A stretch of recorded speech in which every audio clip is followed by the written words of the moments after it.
Alors, bienvenue dans ce nouveau chapitre, on va revenir légèrement sur le routing et on va parler du model binding parce que c'est quelque chose qui va nous servir dans la suite de cette formation. Donc on a la possibilité de demander à Laravel de pré-récupérer les informations lorsque on a une route spécifique. Alors reprenons notre exemple, nous on avait un cas où on avait un slug ici et un ID. Et ensuite dans notre contrôleur ce qu'on faisait c'est qu'on récupérait l'article qui correspondait à l'ID et ensuite on pouvait continuer notre exécution. Mais il faut savoir que Laravel a la possibilité de faire ça dynamiquement. Comment ça va fonctionner? Dans un premier temps, on va changer le nommage de nos paramètres au niveau de l'URL. Donc dans notre routing web, on va lui dire que plutôt que d'avoir ici un ID, j'ai envie d'avoir quelque chose qui va s'appeler post. Ensuite, dans mon contrôleur, du coup, je vais renommer ce paramètre $post. Et c'est ce paramètre que je vais continuer à utiliser dans le reste de mon exécution. Vu que j'ai changé ça, il faut aussi que je change dans mes vues les URL. Donc dans mon index.blade.php, je vais lui dire plutôt que de t'envoyer l'ID, je t'envoie post. Alors là, vous allez me dire, ça ne change pas grand-chose. Et vous avez parfaitement raison. Notre partie blog continue à fonctionner, on n'a rien changé. Sauf que la grosse particularité, c'est que maintenant, dans mon blog contrôleur, plutôt que de typer post sous forme de chaîne de caractères, je peux lui dire, ça va être un objet de type post, le modèle que l'on a créé et qui permet de représenter des articles. Juste derrière, on va faire un DD et on va voir un petit peu de quoi il en retourne. Si maintenant je reviens sur la page de mon article, on voit que automatiquement j'ai un modèle et si je regarde ses attributs, il a déjà tout pré-rempli. En fait, Laravel a la capacité, lorsqu'il voit un paramètre qui correspond à un modèle, de se dire « Ok, si tu me demandes ça, c'est que je dois trouver un modèle qui a un ID qui correspond à ce qui est passé à ce niveau-là. » Et en fait, ça nous permet de ne pas avoir à utiliser ce find or fail. Directement, on va être capable de récupérer l'article qui correspond. Et effectivement, on voit que notre page continue à fonctionner. Si j'essaie d'accéder à un article qui n'existe pas, lui en interne, il fait un find or fail. Du coup, ça renvoie une exception et on tombe sur une page d'erreur 404. La petite particularité, c'est que ça peut même fonctionner si on n'utilise pas un champ qui est un champ basique. Par exemple, on peut s'imaginer que j'aimerais bien directement récupérer l'article en me basant seulement sur le slug.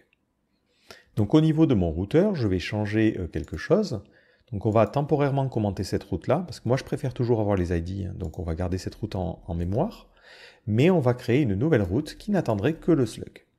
Et ce slug-là, on va l'appeler post du coup.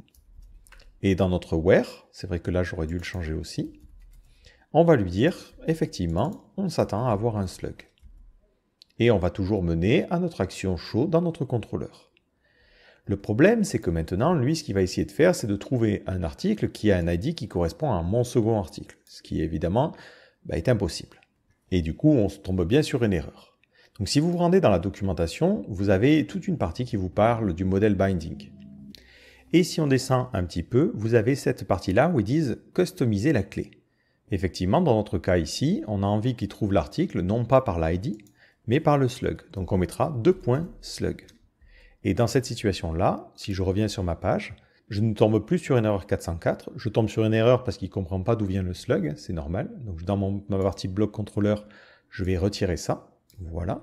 Et aussi commenter ça, parce que forcément ça ne va pas bien marcher, mais il va être capable de trouver l'article qui correspond au slug en faisant la requête tout seul comme un grand. Et là vous voyez qu'on tombe sur ça. Donc ce petit système-là peut vous permettre d'aller un petit peu plus vite et vous permet de récupérer des informations sans avoir à faire les requêtes au niveau de votre contrôleur. C'est Laravel qui va le faire lorsque vous allez injecter les paramètres. Et ça, c'est assez intéressant et c'est ce que l'on va utiliser par la suite. Au passage, il est intéressant de noter que ça a automatiquement aussi été injecté sur l'objet request. Alors ici, on va utiliser notre objet request, donc qui provient de illuminate HTTP. Voilà. Et si je fais un DD et que je regarde dans request la propriété post, automatiquement elle va être remplie avec mon article. Et vous voyez que j'ai bien l'article qui correspond à le slug, mon second article. De la même manière, si vous voulez y accéder, on va dire plus classiquement, vous pouvez lui dire sur request, j'aimerais bien faire un accès à route. Et sur la route, j'aimerais bien récupérer le paramètre, donc ça va être parameter, qui s'appelle post.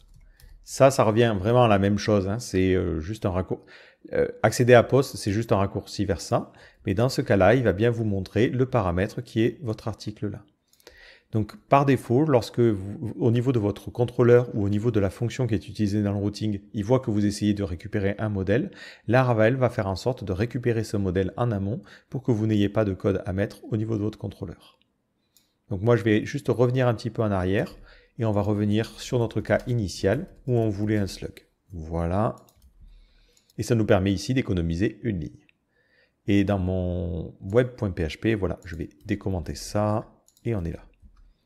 Du coup, dès lors que vous avez besoin de récupérer un enregistrement en fonction d'un paramètre dans l'URL, ce système de binding peut être assez intéressant à utiliser. Donc c'était juste une petite aparté sur ça, et je vous donne rendez-vous dans le prochain chapitre.